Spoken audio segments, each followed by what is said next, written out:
programang ito ay rated SPG. Striktong patnubay at gabay ng magulang ang kailangan. Maaaring may masiselang tema, lengguwahe, karahasan, sexual, horror o droga na hindi angkop sa mga bata.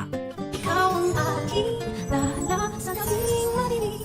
Ikaw ang Napatunayan ni Annalyn kay Carlos na karapat-dapat siyang ipadala ng Japan. At simula na ang mag-amang Justin at Eric na pabagsakin ng Apex at si Giselle. Magandang araw at eto na nga tayo sa ating pinakaabangan tagpo sa abot kamay na pangarap. Welcome to my channel. Please don't forget to like, comment, and click the bell button para lagi kayong updated sa aking mga videos.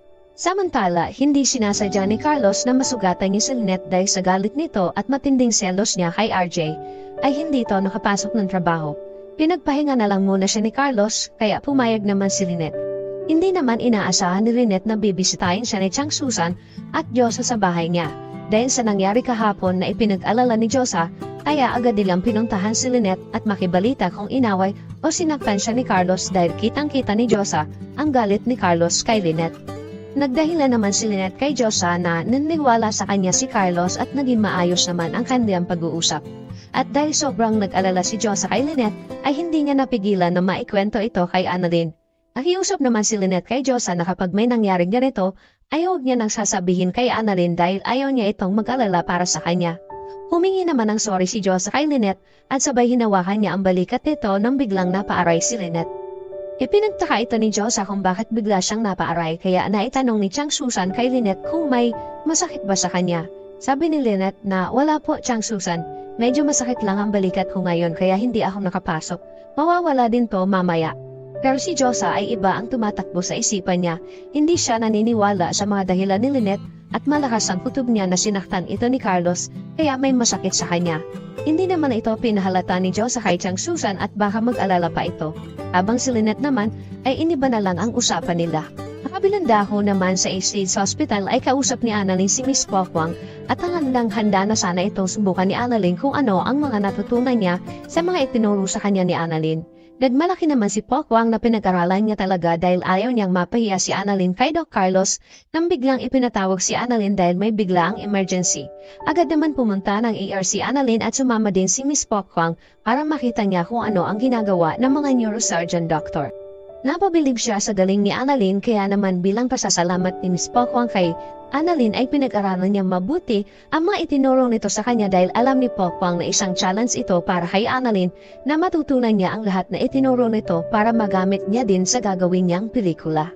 Pagkatapos na sa ER ay nag-usap silang dalawa at sinubukan ni Annalyn si Miss Pokwang kung hanggang saan ang natutunan niya.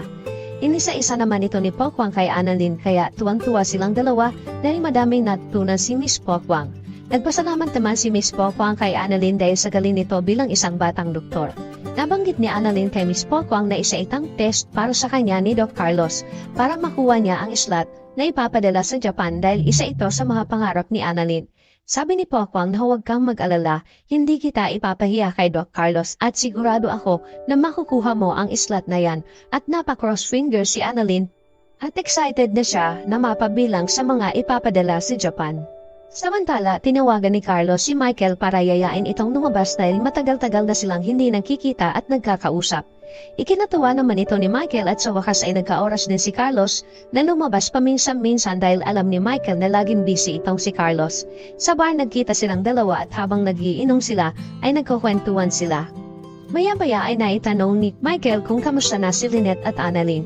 Sabi ni Carlos na okay naman sila ni Lynette pero si Annalyn ay medyo hindi sila may pagkakaunawaan nang dahil sa nalaman niya na inaalok na ito ni RJ na lumipat ng Apex. At nabanggit din ni Carlos kay Michael na isa si Annalyn sa napili at ipapadala sa Japan para mag-seminar. Sabi ni Michael na hindi naman siguro gagawin yon ng inaanak ko sa'yo. Kilala ko siya, hindi yan magdidesisyon agad at malamang hindi niya iiwan ang East Ridge dahil kasama niya ang nanay niya. Sabi naman ni Carlos, kaya nga ang ginawa ko ay binigyan ko siya ng isang challenge dahil gustong-gusto niyang makasama sa Japan. Naitanong naman ni Michael kung anong challenge. Sabi ni Carlos na challenge para ipakita niya kung karapat-dapat ba siyang bigyan ng slot para ipadala sa Japan. At ngayon nga ay napatunayan ito sa kanya ni Annalyn.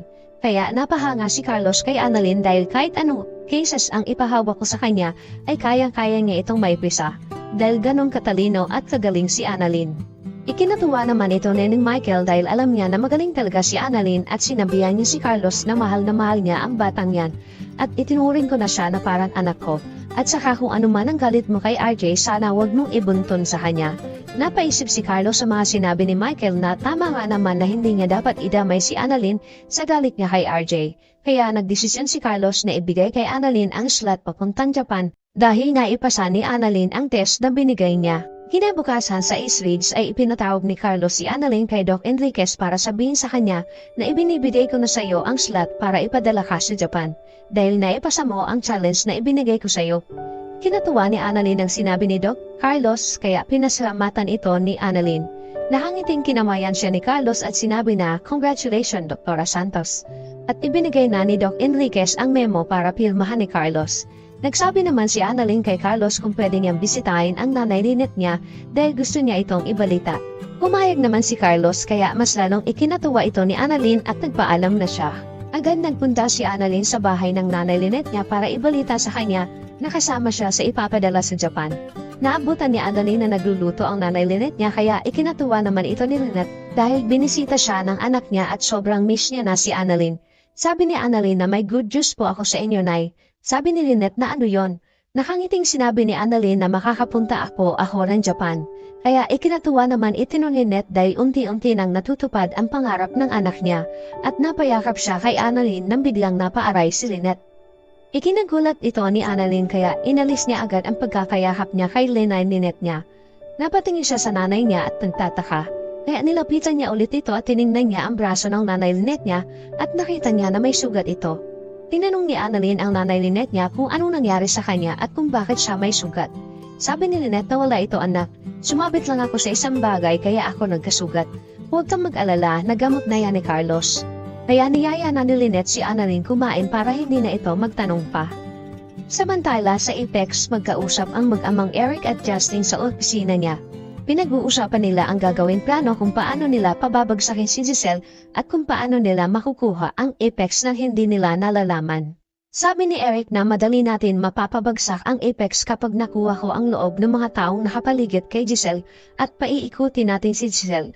Kukunin ko ang tiwala niya para madali natin siyang mapasunod sa mga gusto ko.